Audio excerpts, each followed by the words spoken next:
ചേട്ടാ രാവിലെ എണീറ്റാ പിന്നെ ആലോചന എന്തുണ്ടാക്കും, ഫുഡ് എന്താ ഉണ്ടാക്കുക എന്നുള്ളതാട്ടോ. അപ്പോഴാവർത്തെ കഴിഞ്ഞ ദിവസം കുറച്ച് ചിക്കൻ വാങ്ങിച്ചിട്ടുണ്ടായി. അപ്പൊ ചിക്കന്റെ കുറച്ച് പീസുകൾ ഞാൻ മാറ്റി വെച്ചിട്ടുണ്ടായി. എന്നാൽ പിന്നെ അത് കറിയാക്കി വെക്കാന്ന് വിചാരിച്ചു. ചിക്കൻ്റെ ഒപ്പം വേറെ ഒന്നല്ല കേട്ടോ, പുട്ടാണേ പുട്ട്. അപ്പോൾ ചിക്കൻ കറിക്ക് വേണ്ടുന്ന സാധനങ്ങളെല്ലാം അരിഞ്ഞു കൂട്ടി കേട്ടോ. ഞാൻ നേരത്തെ ഒരു വീഡിയോയിൽ പറഞ്ഞിട്ടുണ്ടായി, എനിക്ക് കുക്കിംഗ് ഒന്നും അത്ര വലിയ പിടുത്തമൊന്നുമില്ല. കല്യാണം കഴിഞ്ഞ് വന്ന 2 ദിവസം ഞാൻ അടുക്കളയിലോട്ട് കയറിയിട്ടില്ല. എനിക്ക് പേടിയായിരുന്നു കുക്കിംഗ്. എനിക്ക് അറിയത്തില്ല എന്താ അടുക്കള കയറി ചെയ്യേണ്ടതെന്ന് എനിക്കൊരു പിടുത്തമില്ലാണ്ട് ഞാൻ 2 ദിവസം ഞാൻ റൂമിൽ തന്നെ ഇരുന്നു കേട്ടോ. പിന്നെ 2 ദിവസം കഴിഞ്ഞതിന് ശേഷമാണ് ഞാൻ അടുക്കള കയറിയത്. പക്ഷേ ഒരുവിധം കുഴപ്പമില്ലാണ്ട് ഞാൻ പിന്നെ എല്ലാം കുക്ക് ചെയ്യാൻ തുടങ്ങി കേട്ടോ. എല്ലാവരും കുഴപ്പമില്ലാത്ത അഭിപ്രായങ്ങളൊക്കെ പറയും. എനിക്ക് അഭിപ്രായം പറയുന്നത് ഇഷ്ടം.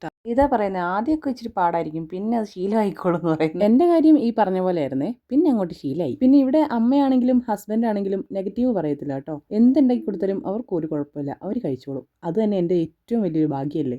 അപ്പം നമ്മുടെ ചിക്കൻ കറി ഇവിടെ റെഡി ആയിക്കൊണ്ടിരിക്കുക. അതിൻ്റെ ഇടയ്ക്ക് ഇതാ എൻ്റെ ചെക്കൻ എണീറ്റ് ചിരിച്ചു കാണിക്കുന്നുണ്ട്.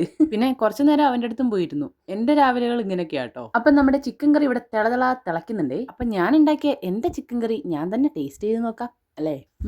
വലിയ തിരക്കേടില്ല, അടിപൊളിയാ, കൊള്ളാം, വേറെ ലെവൽ. ഇതൊക്കെ സിമ്പിളല്ലേ, കുക്കിംഗ് അറിയില്ല എന്ന് പറഞ്ഞ് നോ ടെൻഷൻ കേട്ടോ. അതൊക്കെ ആ സമയമാകുമ്പോൾ അങ്ങ് പഠിക്കുന്നേ, ഈ എന്നെ പോലെ. അപ്പം താണ്ടേ നമ്മുടെ ചിക്കൻ കറി ഇവിടെ റെഡിയായി കേട്ടോ. സമാധാനത്തോടെ ഇരുന്ന് കഴിക്കണേ. ഈ പാത്രമല്ല ഇവിടെ കിടന്നു കഴിഞ്ഞാൽ എനിക്കൊരു സമാധാനം ഉണ്ടാവില്ല. അപ്പം അതെല്ലാം ഞാൻ തേച്ച് കഴുകി പിറക്കി വെച്ചേ. പുട്ടടിക്കാനായിട്ട് അമ്മയും എത്തിയേ.